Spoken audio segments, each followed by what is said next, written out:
রহমতুল্লাহি ওয়া বারাকাতুহু। সুধী দর্শক, আমাদের বর্তমান বাংলাদেশে একটা নির্বাচন ব্যবস্থা চলছে এবং সেই নির্বাচনটা আছে আগামী 12ই ফেব্রুয়ারি। আম, যদিও আমাদের বাংলাদেশে বিভিন্ন একটা বৃহৎ অংশ এই নির্বাচনে আসছে না।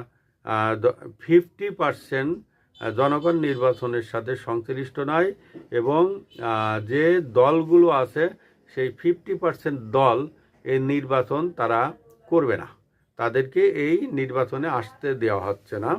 এটা আছে। তারপরও যারা আছে, যারা নির্বাচন করছেন, তারা কিন্তু অধিকাংশ নির্বাচনী আচরণ বিধি লঙ্ঘন করছেন। যেমন ঢাকার উত্তর কাফরুল উচ্চ বিদ্যালয়ের ঢাকা কাফরুল উচ্চ বিদ্যালয় এবং ঢাকা উত্তর কাফরুল প্রাথমিক বিদ্যালয়, দুইটা স্কুলের একটা খেলার মাঠ, এবং এখানে দেখা যাচ্ছে যে বাচ্চাদের হাতে লিফলেট দেওয়া হয়েছে। স্কুল চলাকালীন সময়ে ভোট প্রার্থনা করা হচ্ছে। স্কুল চলছে, দুইটা স্কুলের একটা মাঠ, সেখানে স্কুল চলছে, সেখানে এই ভোট চাওয়ার জন্য একটা ইসলামিক দলের একজন প্রার্থী গেছেন, সম্ভবত জামাত ইসলামের আমির।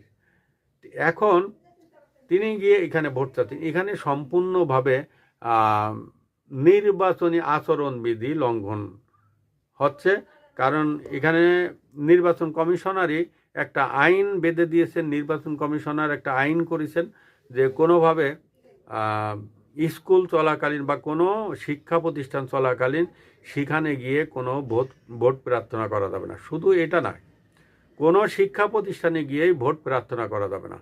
তাহলে এই ছোট ছোট বাচ্চাদের হাতে লিফলেটগুলো কে দিল? এই ছোট ছোট বাচ্চাদের হাতে এই পতাকার মতন ছোট ছোট লিফলেট একটা স্টিকের সাথে আঠা দিয়ে আটায় তাদের হাতে দিছে এবং নেতা আসছে তাকে সংবর্ধনা দিচ্ছে। কেন? এগুলো তো ঠিক নয়, এগুলো ঠিক নয়। একজন প্রার্থী, একটা দলের প্রধান, তিনি তো এটা নিষেধ করবেন যে এটা নির্বাচনী আচরণবিধি লঙ্ঘনের সামিল হবে, যার কারণে বাচ্চারা তোমরা এখানে এসো না। তো ইতিমধ্যে অবশ্য দেখা যাচ্ছে যে বিএনপির তরফ থেকে এখানে একটা রিটার্নিং অফিসারের কার্যালয়ে একটা লিখিত দরখাস্ত দেওয়া হয়েছে যে এইটার প্রতিকার চাওয়ার জন্য, এবং এটা এক হিসেবে নালিশ হিসেবে কিন্তু লিপিবদ্ধ